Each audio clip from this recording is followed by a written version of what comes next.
Everyone and welcome back to N Pathshala. आज से हम सभी एमए इंग्लिश की एग्ज़ाम सीरीज़ शुरू करने वाले हैं।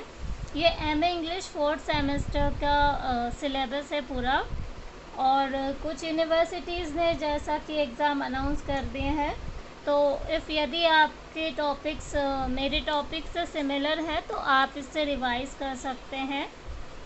तो आज हम क्रिटिकल थ्योरी के सारा सिलेबस कवर करेंगे। तो सबसे पहले यूनिट 1 में दिया हुआ है ध्वनि थ्योरी के बारे में। तो उससे पहले हमें जान लेते हैं कि आनंदवर्धन की बायोग्राफी क्या थी। Date of birth 822 890 century. इनका जन्म कब हुआ था? 820 से 890 के बीच में। इनका प्रोफेशन क्या था? ये कश्मीर कोर्ट पोएट थे। अचीवमेंट क्या थी? Honoured with the title of Rajanaka during kings Avantivarman's reign. और इनके फेमस वर्क थे ध्वन्यालोका और लाइट ऑन सजेशन। तो आनंदवर्धन कौन थे? आनंदवर्धन एक इंडियन क्रिटिक थे, यानी कि जो इंडियन थ्योरीज होती हैं, इंडियन लिटरेचर होता है, उस पर इन्होंने बात की थी। तो उन्होंने ध्वनि थ्योरी के बारे में बताया था। तो अब हम उनका इंट्रोडक्शन जान लेते हैं। इंट्रोडक्शन ध्वनि थ्योरी का क्या है वो जान लेते हैं। This theory is given by Anandavardhana. He is an Indian poet critic.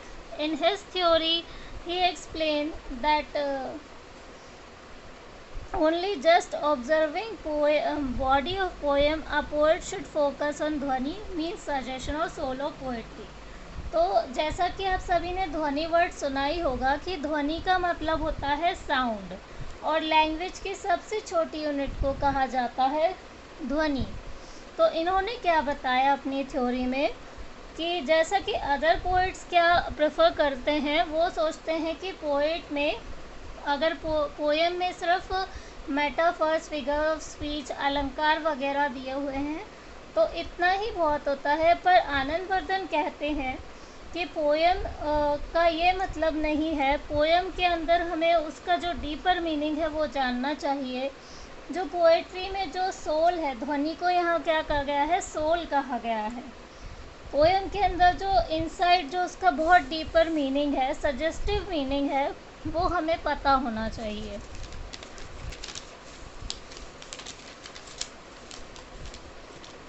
तो ध्वनि थ्योरी का अगर हम मीनिंग देखें तो ध्वनि theory is a theory of meaning and symbolising which leads to the poetry of suggestion. जैसा कि मैंने आपको बताया कि पोएम में जो सजेस्टिव मीनिंग होता है, ध्वनि थ्योरी वो एक्सप्लेन करती है। तो Sanskrit critic has describe 3 types of word. Sanskrit critics ने क्या बताए हैं? 3 वर्ड बताए हैं, यानी कि जो आनंदवर्धन है इन्होंने 3 तरह के वर्ड बताए हैं। अभिधा मतलब कि लिटरल मीनिंग ऑफ वर्ड, लक्षणा फिगर ऑफ स्पीच, मेटाफर, व्यंजना मेटाफिजिकल मीनिंग और सजेस्टिव मीनिंग। तो उन्होंने बताया है कि 3 वर्ड कौन कौन से हैं। अभिधा का मतलब होता है एक वर्ड का फिक्स्ड मीनिंग, उसका जो लिटरल यानी कि जो रियल मीनिंग है उसको अभिधा कहते हैं।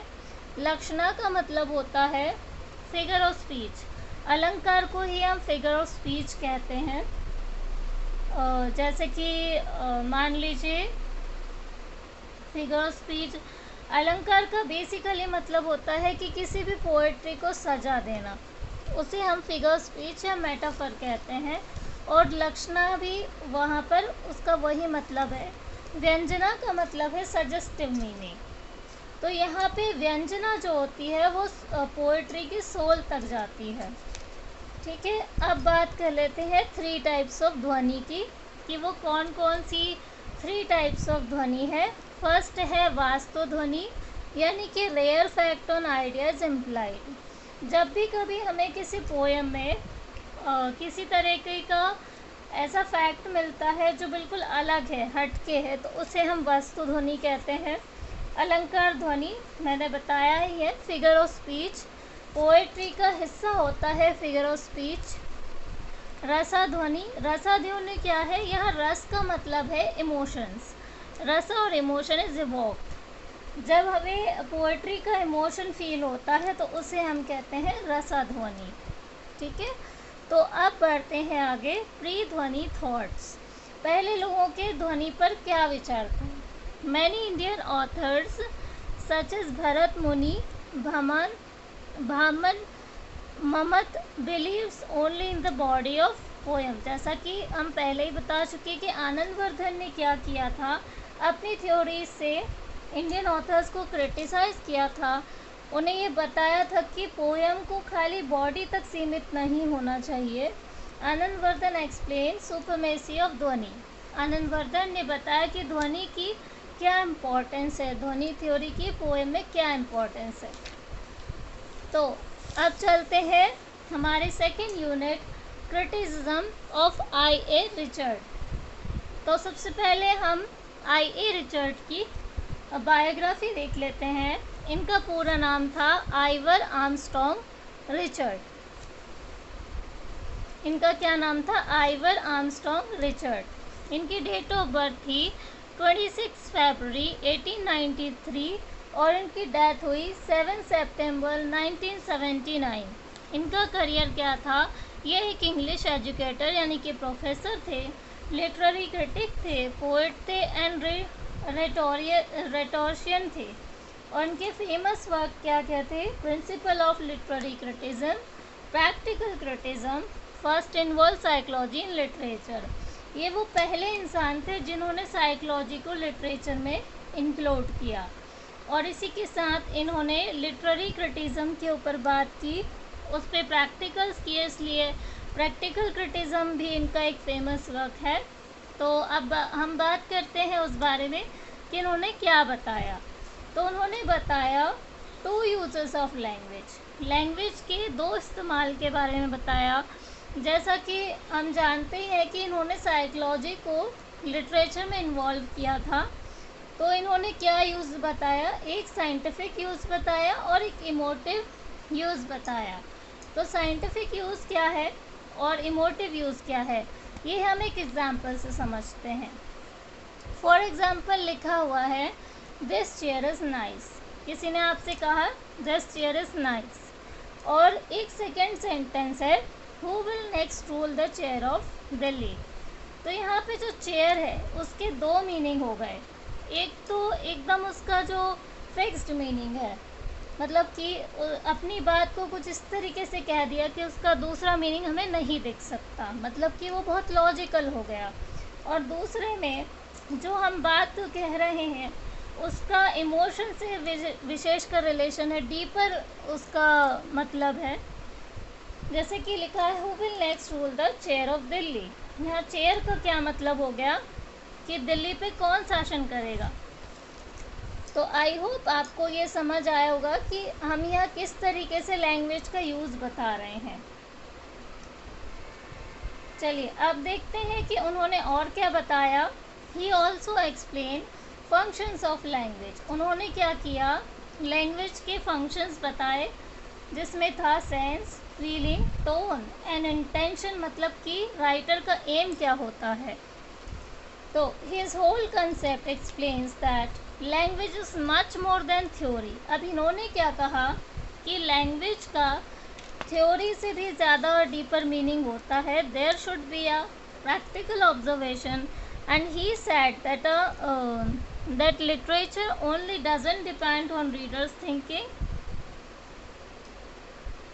For proving this he experimented on student. इन्होंने क्या किया था? अपने जो क्रिटिसिज्म है इसको अच्छे से बताने के लिए खुद के स्टूडेंट्स पर एक एक्सपेरिमेंट किया था। इन्होंने क्या किया?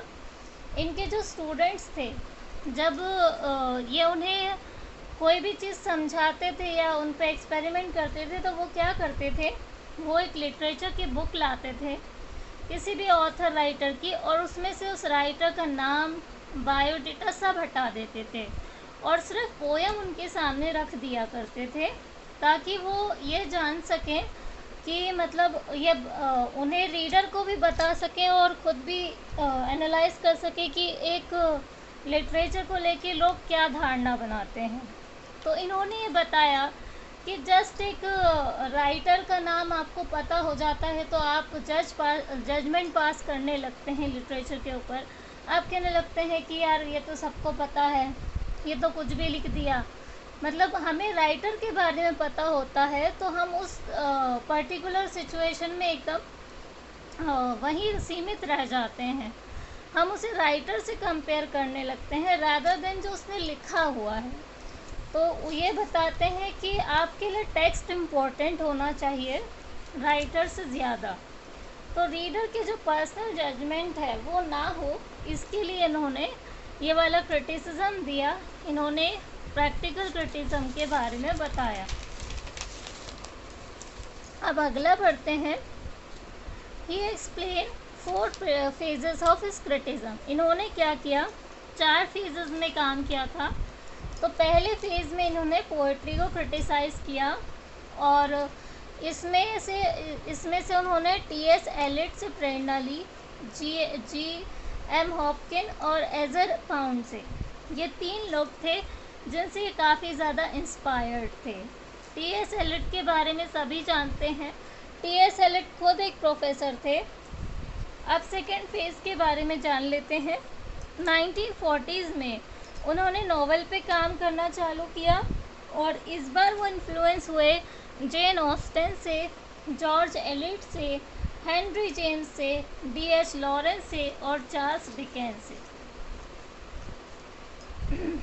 और इन्होंने इसी के साथ साथ सिडनी वर्ड्सवर्थ, कॉलरिज, शेली और आर्नोल्ड को भी फॉलो किया। इसलिए इन्हें फिलोसफिकल क्रिटिसिज्म से भी जाना जाता है, उसके लिए भी जाना जाता है। थर्ड फेज़ में इन्होंने क्या बताया, सोशल एंड एजुकेशनल इश्यूज़ के बारे में। इन्होंने बताया कि जो सोसाइटीज़ में जो चीज़ें होती हैं उसके बारे में भी इन्होंने बात की। और फोर्थ और फाइनल फेज़ था इनका। फिर उन्होंने क्या किया, जब इनकी पूरी सभी चीज़ें इन्होंने जान ली थी तब इन्होंने 2 पब्लिकेशंस जारी की। एक था द लिविंग प्रिंसिपल जो कि 1975 में इन्होंने पब्लिश की और एक था वर्ड्स एंड क्रिएटिविटी जो कि 1976 में करी। तो इन्होंने बताया कि शब्द और क्रिएटिविटी मतलब जो भी इन्होंने एक्सपेरिमेंट्स किए थे उनके बारे में ये दो बुक्स उन्होंने बताई थी। हिज कंक्लूजन, तो उनका कंक्लूजन क्या था, literature is criticism of life, literature has moral responsibility to society, works of literature act as moral sentiment rather than expressing it by mean और वर्ड्स। तो इन्होंने क्या कंक्लूजन निकाला अपनी क्रिटिसिज्म का, इन्होंने बताया कि लिटरेचर सिर्फ लिख देना मात्र नहीं होता, उसका उद्देश्य ये होता है कि कोई आपके लिटरेचर से कुछ सीखे, कुछ मॉरल ले, रिस्पॉन्सिबिलिटी समझे अपनी सोसाइटी के लिए। इसलिए इन्होंने सोशल एंड एजुकेशनल इश्यूज़ पर भी काम किया था। चलिए अब चलते हैं लिटरेरी क्रिटिसिज्म के ऊपर। लिटरेरी क्रिटिसिज्म का क्या अर्थ होता है ये हम जान लेते हैं। लिटरेरी क्रिटिसिज्म क्या है? Literary criticism is an art of judging, interpreting, evaluating and comparing the work of literature. This can be done by only a person who is experienced in literature having extraordinary knowledge. तो literary क्रिटिज़म का सीधा सा ये मतलब है कि ज़्यादातर क्रिटिज़म से लोग यही समझते हैं कि किसी को बस क्रिटिसाइज़ करना मतलब उसके विरोध में बात करना, पर ऐसा नहीं होता। इसलिए इसे वही कर सकता है जो एक एक्सपीरियंस पर्सन हो, जिसको पता हो कि हम उस चीज़ का एक पर्पस है, किसी के ऊपर इस तरह के मतलब क्रिटिसाइज़ करने का भी एक पर्पस होता है।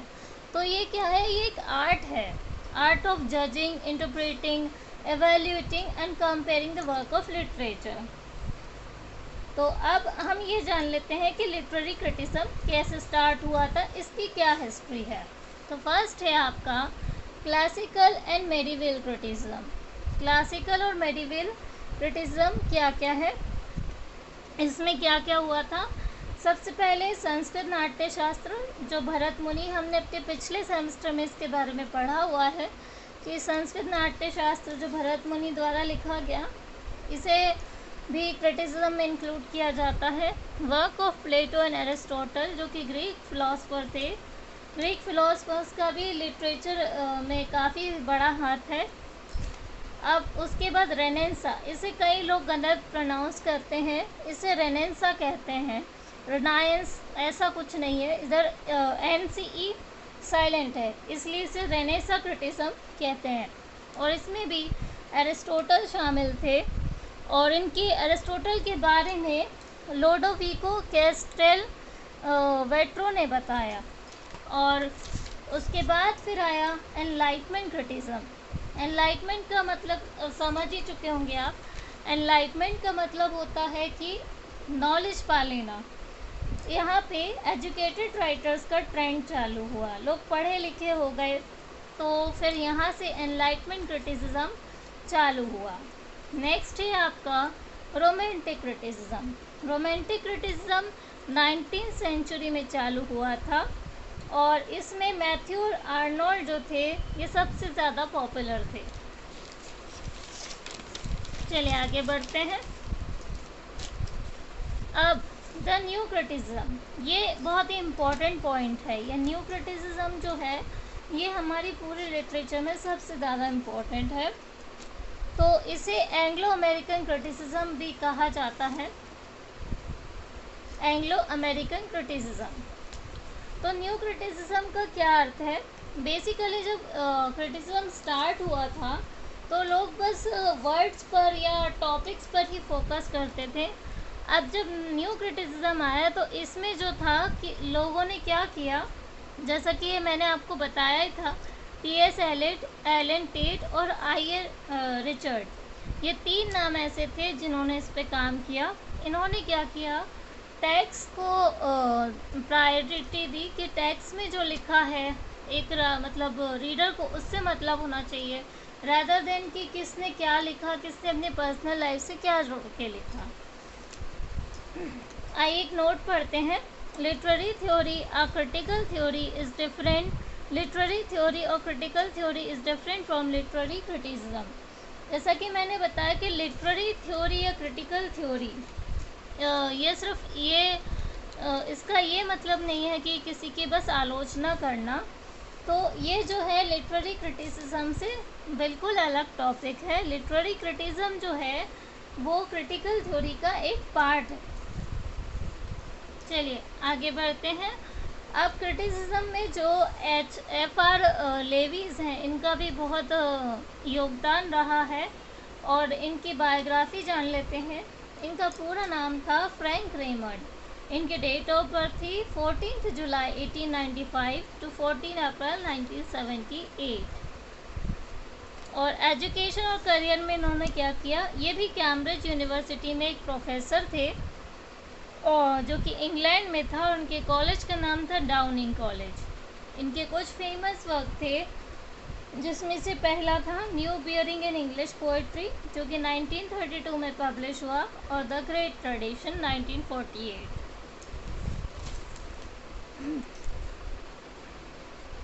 अब जान लेते हैं कि फेमिनिस्ट क्रिटिज्म में क्या क्या हुआ। जब फेमिनिस्ट क्रिटिज्म आया तब क्या हुआ, तो पहले हम ये जान लेते हैं कि इसकी शुरुआत कैसे होती है, ओरिजिन क्या था।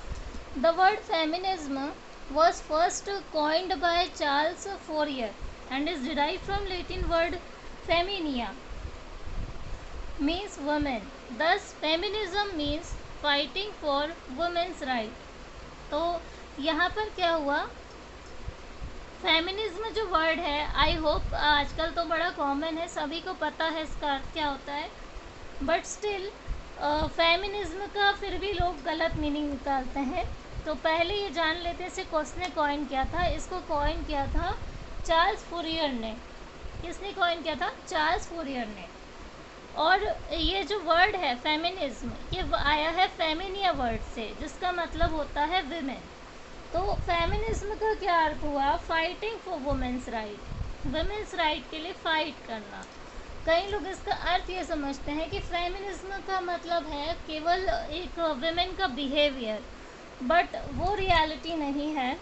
वुमेन्स के राइट के लिए फ़ाइट करने को हम फेमिनिज्म कहते हैं। ये एक तरीके का सोशल वर्ड है, मीन्स जो हम सोशल राइट्स की बात करते हैं ये उस तरीके का वर्ड है।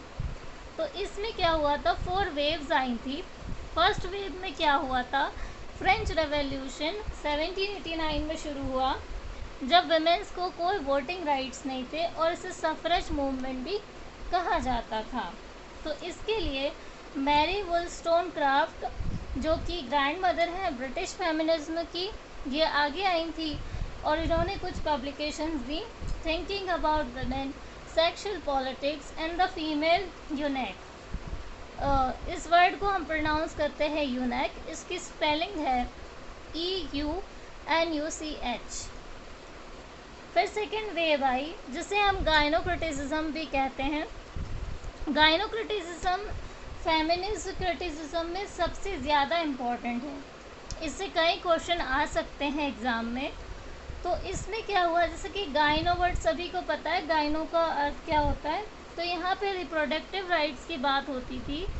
1960 टू 1970 इसका टाइम ड्यूरेशन था और इसमें क्या होता था, जैसे विमेंस के खिलाफ जो मार्शल रेप होते हैं, मार्शल रेप का मतलब होता है आफ्टर मैरिज कोई हस्बैंड यदि किसी वाइफ के साथ ज़बरदस्ती करे तो उसे मार्शल रेप कहा जाता है। उन्हें कभी कभी फोर्स किया जाता है बेबी प्लान करने के लिए।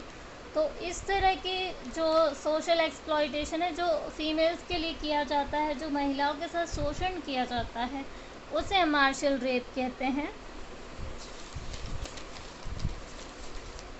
अब बात कर लेते हैं हम एलेनी शो वॉल्टर की। यही वो थी जिन्होंने गायनोक्रिटिसिज्म को लेकर आई थी। इस शब्द को इन्होंने कॉइन किया था और इनका फेमस वर्क था अ लिटरेचर ऑफ हर ओन।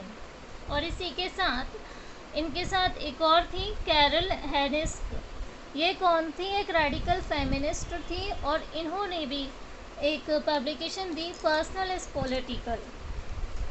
तो अब बात करते हैं हम थर्ड वेव की। इसका टाइम ड्यूरेशन था 1990 टू 2008 और इसमें क्या चीज़ सामने आई थी, पोस्ट स्ट्रक्चरलिस्ट इंटरप्रिटेशन और इंडिविजुअलिज्म। इसमें किसने काम किया, रिबेक वॉकर ने, जैकलीन रोज ने और एमी रिचर्ड्स ने। यहाँ पर क्या हुआ था, पहले क्या होता था, जो वुमेन्स कुछ कंट्रीज़ की ही वुमेन्स जो थी वो इस चीज़ पे आगे आई, बाकी जो अदर कंट्रीज़ थी वहाँ की लेडीज़ भी सामने आने लगी। उन्हें भी लगा कि इस चीज़ पर उन्हें काम करना चाहिए। अब फोर्थ वेव में क्या हुआ, ये 2008 में चालू हुई और इस पे काम किया कीरा कॉकरेन ने, जो कि एक ब्रिटिश जर्नलिस्ट थी और इन्होंने एक पब्लिकेशन जारी की थी ऑल द रिबेल वुमेन। और इन्होंने साइकोलॉजी को फर्स्ट टाइम, मतलब इनका फोकस होता था साइकोलॉजी, ये साइकोलॉजिकल चीज़ें लिखा करती थी। अब कुछ की पॉइंट्स डाल लेते हैं। साइमन डे बीवियर ने क्रिस्टीना डे पिसान के बारे में कहा था, first women started writing about feminism. Christina de Pisan कौन थी, वो पहली वुमेन थी जिन्होंने फेमिनिज्म के बारे में सबसे शुरू में लिखना चालू किया था। यानी कि ये जो 4 वेव हमने पढ़ी हैं, इन सभी में जितने भी लोगों के बारे में पढ़ा है, सबसे पहले इन्होंने ही फेमिनिज्म के बारे में लिखा था। फिर आई थी मैरी वुllstonecraft, जिनके बारे में अभी पढ़ा हमने, और वर्जीना वुल्फ ने क्या बताया, works on stream of consciousness. तो यहाँ पे हमारा फीमेल क्रिटिसिज्म, फेमिनिज्म क्रिटिसिज्म खत्म होता है। सॉरी, अभी हमें कुछ टाइप्स पढ़ने होंगे। फेमिनिज्म के कुछ टाइप्स हैं, जैसे कि मटेरियलिस्ट फेमिनिज्म क्या है, इसका अर्थ होता था कि जो फीमेल्स होती हैं उन पर बहुत ज़्यादा बोझ डाल दिया जाता है, और इसमें पैट्रियार्की इन्वॉल्व थी। पैट्रियार्की का मतलब होता है केवल मेल पक्ष को ज़्यादा महत्व देना। उसके बाद था साइको एनालिटिक फेमिनिज्म।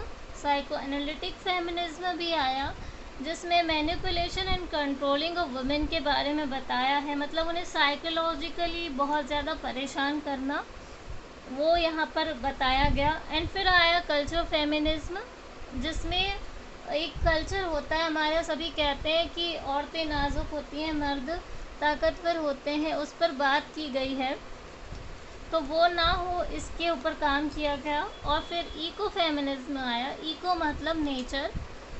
तो यहाँ पे जो वुमेन है उन्हें क्या किया जाता था, नेचर से कंपेयर किया जाता था। जैसे नेचर सहनशील होता है, वैसे वुमेन भी होती है। इस चीज़ को प्रमोट करने के लिए इको फेमिनिज्म जारी किया गया। फिर आया लिबरल फेमिनिज्म। लिबरल फेमिनिज्म में क्या होता था, जेंडर इक्वालिटी पर बात की गई, यानी कि कहते हैं कि मेल और फीमेल दोनों इक्वल होते हैं, उस बारे में बताया गया। वो किसी भी चीज़ में किसी से भी कम नहीं होती हैं, वो दोनों काम कर सकती हैं, घर भी संभाल सकती हैं, बाहर भी जा सकती हैं, और फिज़िकली भी एक्टिव हो सकती हैं। ये ज़रूरी नहीं कि वो शरीर से नाजुक हों। रेडिकल फेमिनिज्म के बारे में कहा गया। फिर न्यूयॉर्क में इसकी शुरुआत हुई, और यहाँ पे सिस्टरहुड को पावरफुल बताया गया। इसमें क्या हुआ था, रेडिकल फेमिनिज्म जो है इसका मतलब होता था कि जैसे जो औरतें हैं वो केवल बॉडी से मम्मी नहीं होती हैं, इनफैक्ट वो नेचर से भी होती हैं। तो इसको प्रमोट करने के लिए रेडिकल फेमिनिज्म चालू किया गया। उसके बाद आया मार्क्सिस्ट फेमिनिज्म। मार्क्सिस्ट फेमिनिज्म का मतलब होता है कैपिटलिज्म एंड प्राइवेट प्रॉपर्टी।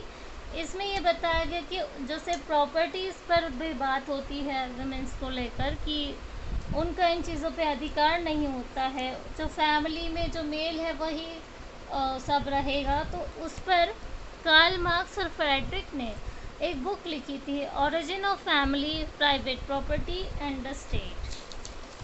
तो यहाँ पे हमारा फेमिनिज्म और सभी यूनिट्स ख़त्म होती हैं। आई होप आपको मेरा वीडियो अच्छा लगा होगा। इफ़ आपको मेरा वीडियो अच्छा लगता है तो please like, share and subscribe. Thanks for watching. Bye.